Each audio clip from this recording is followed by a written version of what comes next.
Bien, chicos, buenos días. Mi nombre es Jesús Ñahui, ustedes me conocen. Soy estudiante del sexto año de la Facultad de Medicina. Vamos a continuar con el capítulo de membrana. Yo creo que ustedes ya conocen bastante, de acuerdo a la clase anterior, cuál es la composición de la membrana. Y hoy vamos a hablar básicamente de la fisiología. Doctor, fisiología que van a llevar ustedes en cuarto ciclo, ¿ya? Entonces, estos capítulos, si bien tanto nosotros lo estamos adelantando un poco, es importante para que ustedes puedan afianzar esos conocimientos, aclararlos, porque nosotros en el transcurso de la carrera tenemos un poco de dificultades en torno a estos cursos, ¿ya? Entonces hablemos de eso. Bien. Espero que la clase anterior, que les mencioné que ustedes deben forjar un poco más de sus conocimientos, ya hayan incluido los grupos que habíamos hecho la propuesta para que ustedes traten de mejorar, ¿no? Porque tú sabes, si tienes tu compañero, que de repente tú crees que tienes cuantas dificultades y tú has sido el premiado de tener esas facultades de ser un poco más hábil, ayúdalo. De esa manera tú vas a afianzar tus conocimientos hacia el 100%, ya que vas a hacer y vas a enseñar. Es la posición que más o menos estamos nosotros, ¿verdad? Bien. Entonces eso espero de ustedes. Ahí está. Y hoy no solamente vamos a hablar del transporte de la membrana, que corresponde a biología molecular, sino también vamos a hablar un poco de farmacología, igual que la clase anterior. También vamos a hablar un poco de fisiología y un poco también de patologías, ¿ya? Por ejemplo, vamos a tocar la patología de la gastritis, vamos a tocar la patología de las úlceras pépticas, todas esas cosas, ¿ya? Bien, entonces comencemos. Esto es más o menos lo que vamos a hablar. Los tipos de transporte, transporte pasivo, activo, ósmosis, presión osmótica y la fisiología en relación a estos transportes. Pase, doctor. Porque de nada serviría que yo solamente hable de los transportes y no compare con lo que ocurre en mi organismo. ¿De acuerdo? Entonces, vamos a hablar de transportes importantes como es la difusión de los gases a nivel de los pulmones, a nivel alveolar, que me va a producir una patología en tanto esa difusión sea deficiente. ¿Ustedes han escuchado del EPOC? ¿EPOC? ¿EPIC? EPOC significa, doctores, enfermedad pulmonar obstructiva crónica. Y eso data porque esta membrana alveolar, a nivel de los neumocitos, pase, doctor, a nivel de los neumocitos, se ha ido deteriorando. Y es igual como tú tuvieras un filtro, ¿no? Conforme el filtro se va gastando, cada vez es más deficiente. Y si el filtro no funciona bien, entonces ya los gases no difunden. Y es por eso que, ¿qué transportan los gases, doctores? Doctor, ¿qué transporta, por ejemplo, pase, doctora, pase, ¿qué transporta, por ejemplo, la hemoglobina, los glóbulos rojos? ¿Qué captan dentro de ellos? Al respirar nosotros, oxígeno. Y ese oxígeno, doctores, va a ser difundido a través de los capilares para que pueda ser llevado a todas las células de nuestro organismo. ¿Correcto? Entonces, si esa membrana se va deteriorando, mi capacidad de oxigenación va a ir disminuyendo, ¿ya? Por eso es importante también la difusión. Después tenemos la formación del ácido clorhídrico. La formación del ácido clorhídrico, como ustedes ya saben, son químicos, ¿no? Se forma a partir de, ¿qué, doctores? ¿Un ácido es? ¿Un ácido de qué tipo? Primeros puestos, por acá. Hay dos ácidos, ¿no? Ácido oxácido, ácido. No, no es oxácido. Hidrácido, es un ácido hidrácido, ¿no? Listo. Entonces, estos, doctores, se forman justamente por la conjunción de esos dos iones. Un protón, que es un hidrógeno, y un anión cloro. Entonces, si yo no logro unir esos dos, no voy a formar el ácido clorhídrico, ¿ya? Entonces, justamente esa es la fisiología en relación al tratamiento de gastritis. Doctora, usted por ahí ha escuchado de repente un familiar que tiene gastritis, ¿qué toma? Ranitidina, ¿verdad? Y omeprazol. Omeprazol es justamente inhibidor de una bomba de protones, el tema que vamos a hablar hoy, ¿correcto? Entonces, inhibiendo la bomba de protones, yo inhibo que se forme, que se expulse hidrógeno. Y al inhibir que se expulse hidrógeno, conlleva que no se forme ácido clorhídrico. Por lo tanto, el ácido clorhídrico que me dañaba la mucosa gástrica ya no se produce. ¿Ya? Ahí está el mecanismo de acción de ese fármaco. De ahí tenemos el mecanismo de transporte a nivel de los túbulos renales.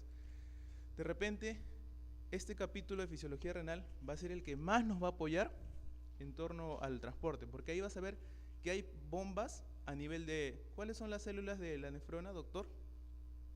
Sí. La célula nefrona. Ya yo le ayudo. La nefrona se divide en dos, en glomérulo y túbulos renales. Esos túbulos renales tienen porciones. ¿Cuál es la primera porción? Túbulo contorneado proximal. De ahí sigue hacia Henle, de ahí sigue distal, después colector. Listo, muy bien. Para cada una de esas porciones, doctores, va a haber un determinado tipo de célula y cada tipo de célula va a tener un transportador específico, ¿correcto? Entonces, para eso también nos va a servir. Por eso que he puesto esos temas para que ustedes se vinculen con el capítulo. Porque si solamente tenemos transporte, oye, eso ya lo he visto de pre, pues, ¿no? ¿Para qué me vas a repetir lo mismo? Transporte pasivo, digo, eso es al toque, ¿no? Pero en esta relación fisiológica es un poco más divertido entenderlo. Bien. Entonces tendríamos que saber los electrolitos básicos, ¿no? A ver, doctor. Doctor, ¿su nombre es? Sí. Rodrigo. Valor normal del sodio en el medio interno, o sea, en el espacio extracelular. Ya usted ha aprobado un examen, ¿no? Ha recibido la clase también. 140 más menos 5, ¿verdad? Más o menos, entonces estamos hablando de un límite de 135 a 145. Por debajo de eso, doctor, ¿qué hablamos? Por debajo de 135, ¿cómo se llama el cuadro? Una hiponatremia. Por encima de 145 estamos en una hipernatremia. Bien. Doctor, ¿cuál es el valor normal de potasio en el espacio extracelular? 4, ¿no? Hablamos de 4 más o menos, ¿no? 4, doctor, no se olvide, ¿ya? Listo. Entonces hay que recordar esas cositas. Por ahí tenemos que empezar, doctores. Los iones van a transportarse desde el espacio extracelular y del espacio hacia el espacio intracelular. ¿Y eso está en función de qué, doctores? En función de la concentración de estos solutos. Recuerda que en una solución, esto es una solución, si bien es cierto, una solución coloidal. En una solución va a haber un componente que se llama soluto, que van a decir todas esas cosas, y un solvente que va a ser ¿cuál, doctora? Doctora, ¿cuál va a ser el solvente? Pero ¿cuál es ese componente? ¿Cómo se llama? El componente solvente universal. El agua, muy bien, doctor. Entonces, esos van a ser los componentes de toda solución, doctor. ¿Ok? Bien. Entonces, recordemos esos transportes. Mira, este es un cuadro que he sacado también del Guyton, en relación con el Guyton. El Guyton, doctores, es un premio Nobel, por si acaso, ¿ya? Premio Nobel de Medicina, escribió su libro y todos los doctores en algún momento de su vida tienen que leer. Solo en el 4º ciclo, en relación a fisiología, ¿ya? Entonces, Guyton lo divide de esta manera. Dice que los mecanismos se dividen en dos principalmente. Uno que va a ser difusión y el otro que va a ser transporte activo. Difusión es sinónimo de decir transporte pasivo. Es lo mismo, ¿ya? Difusión o transporte pasivo. Ahora esta difusión, doctores, se va a dividir en dos. Una difusión simple, que en verdad debería abarcar un poquito más acá, hasta acá.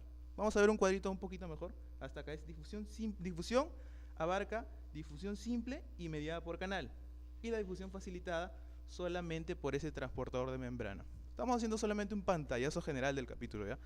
Conforme vamos avanzando, vamos a hablar poco a poquito. Listo. Ya.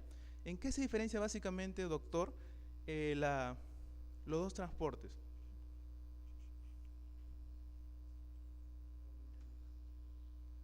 En que los dos transportan, pero uno usa energía, ATP, y el otro no, ¿no? ¿Cuál de ellos utiliza ATP? El activo, ¿verdad? Bien. Es así. Otra característica importante, doctores, es que, para que ustedes entiendan y nunca se olviden, un transporte activo va en contra del gradiente y utiliza bombas. Es lo mismo que tú haces en tu casa, ¿no? Estás bañando y se acaba el agua. Pucha, prende la bomba. Para que prendas la bomba, primero necesitas subir la palanca. Ahí está la energía. ¿Por qué? Porque la bomba va a ir al segundo piso, ¿verdad? En contra del gradiente. Va a vencer una resistencia. En ese caso, el ejemplo que sería la gravedad, ¿verdad? Lo mismo, doctores. Mira, siempre va a haber mayor presión en cuestión de solutos, en cuestión de presiones en milímetro de mercurio. ¿Este espacio qué es? ¿Extracelular o intracelular? ahí va a haber mayor presión. Adelante, doctora. Y acá en el espacio intracelular va a haber menor presión. Entonces tú te das cuenta que el transporte activo está mandando solutos desde un medio de menor presión hacia otro de mayor presión. Igualito como funciona la motobomba en tu casa, ¿correcto? Entonces, para que realice esa función necesita energía. Imagínate cómo lo va a poder hacer. No lo puede hacer, ¿ya? Ahora, ¿este también usa energía? Sí, pero no usa una energía prefabricada. Usa una energía cinética, la energía por la cual se mueven todos los cuerpos, ¿entiendes? En el otro caso, el transporte activo utiliza una energía forjada en las mitocondrias. ¿Forjada en qué más, doctor? ¿En qué más formamos ATP? Recuerde usted que estábamos hablando en la clase anterior de los mecanismos de generación de energía. Uno era las mitocondrias, bueno, por un mecanismo que es el ciclo de Krebs. Otro era la fosforilación oxidativa. Y hay uno que se me escapa, que al inicio genera 4 ATP y de ahí se le resta 2, que netamente solamente 2. ¿Cómo se llama eso? La glucólisis. Entonces hay muchos mecanismos por el cual yo puedo generar ATP. Y ese ATP no lo genero por gusto, lo genero para en algún momento poder utilizar esa bombita, ¿ya? Y no en algún momento, en muchos momentos vamos a poder utilizar esas bombas, ¿ya? Listo, doctores. Entonces creo que quedó claro. Difusión simple, sin gasto de energía. Difusión activa o transporte activo con gasto de energía. Esta difusión se divide en dos. Una difusión netamente simple, que es la difusión, y lo otro por canales iónicos. Ahora, la difusión facilitada va a constituir por medio de una proteína transportadora. Ya creo que eso todo el mundo lo sabe.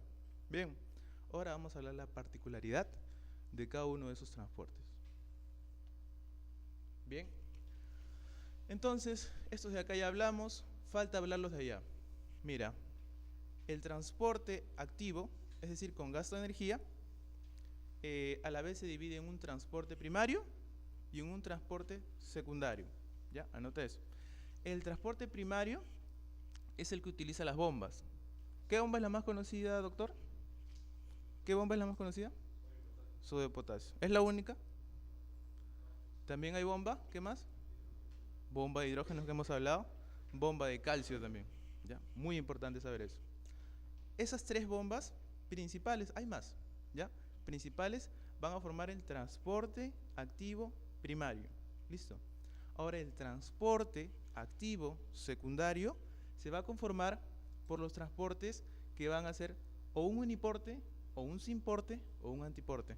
¿Qué es eso, doctor? Ah, no entiendes. Ya, vamos a ver.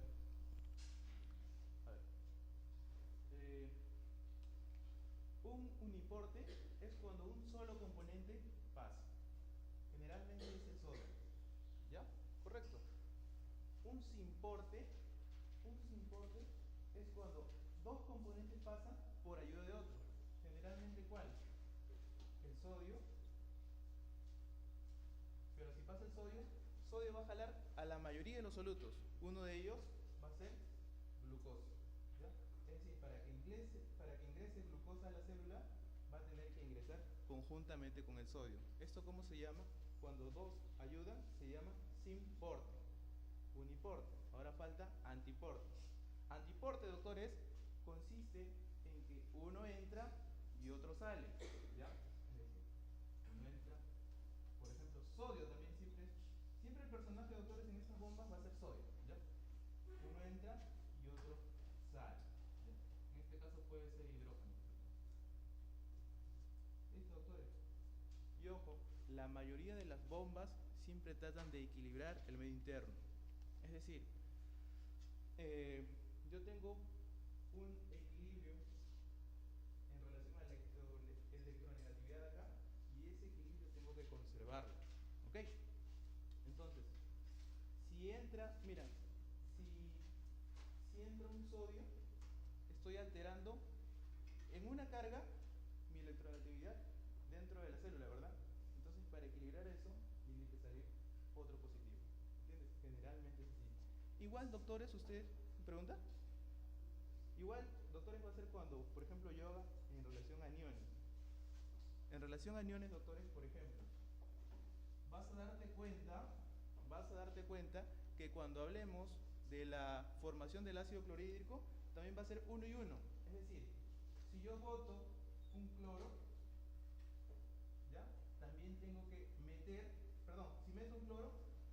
botar también un anión, ¿ya?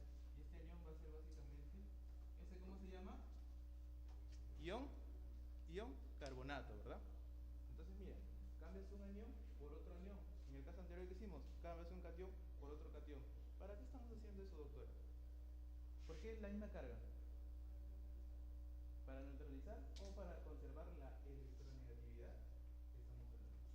No te olvides, ¿qué polaridad tiene esta célula? ¿Positiva o negativa, doctor? Y esa electronegatividad yo la tengo que conservar. ¿Ok? Bien, doctores, continuemos. A ver, algunas preguntitas, a ver, vamos a empezar por acá. Al final vamos a responder. Estas son de pre, y creo que son las que hice la clase pasada. Doctor, a ver, ayúdenos. La membrana citoplasmática está compuesta químicamente por la de fosfolípidos y proteínas. ¿Hay esteroides en la membrana? No. Los esteroides van a componer básicamente ¿qué, doctores? Hormonas. ¿Ya? ¿La D? Claro, la D es la respuesta. ¿Ya? Doctores, los esteroides van a conformar, la mayoría de hormonas, doctores, van a ser grasas, y las grasas son esteroides. En segundo lugar, ¿quién está? De los tres que tú conoces, lípidos, proteínas, glúcidos, ¿cuál crees que sea el segundo grupo que conforman las hormonas? Proteínas. ¿Ya? Avancemos, a ver. Para que refresques tu clase anterior nada más. A ver, doctor, ayúdenos. La membrana citoplasmática de la célula animal está constituida por membrana. B. D. Colesterol, proteínas y fosfolípidos. Es así, doctor. Muy bien. Doctor, ayúdenos, por favor. El pasaje del agua a través de la membrana plasmática sin gasto de energía es denominado... ¿Doctora? ¿B? ¿Burro? E de enano. Difusión. A ver, vamos a ver.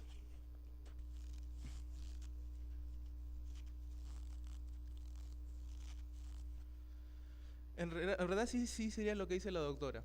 Sin embargo, lo propio del agua es el transporte que ya está definido, ¿no? Y en este caso sería ósmosis. Pero también la ósmosis, doctores, es un tipo de difusión, ya como más adelante vamos a ver. Pero ahí lo más exacto, lo más que cuadra es ósmosis. Ya. Doctor, ayúdenos, por favor. La captura celular de una partícula o microorganismo a través de la fagocitosis es una forma de fagocitosis, incluir hacia dentro. ¿Qué crees que sea? ¿Exo? ¿Hacia afuera? Endo, ¿no? D. Listo. Bien. Entonces, comencemos a definir los conceptos claves de esta clase. ¿Ya? La difusión, como tú ya sabes, es el transporte sin gasto de energía. Y la energía, como te mencioné al inicio, va a ser la energía cinética, la energía propia de los cuerpos. ¿Ya? En el caso del transporte activo, primero la condición es que va a vencer un gradiente, es decir, va a ir en contra de la corriente, así como esos pescaditos que suben, igualito, en contra de la corriente. Y la energía que requiere va a ser ATP preformado. Bien. Ahora, lo que queremos decir es que el transporte activo moviliza sustancias desde un estado de baja concentración hacia otro de mayor concentración. Ya. Y acá está el cuadrito, sí, que sí es de Guyton, que habla así. Mira. Dice que la difusión se divide en dos, una difusión simple y una difusión facilitada. Ahora, dentro de esta difusión simple se encuentra esta difusión propiamente dicha y una difusión por medio de canales iónicos. Ya. Ahora, la difusión facilitada se diferencia de estas dos. ¿Por qué?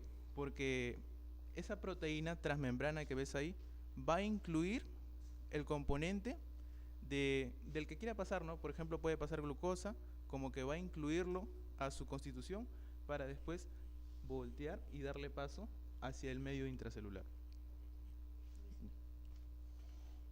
Dime.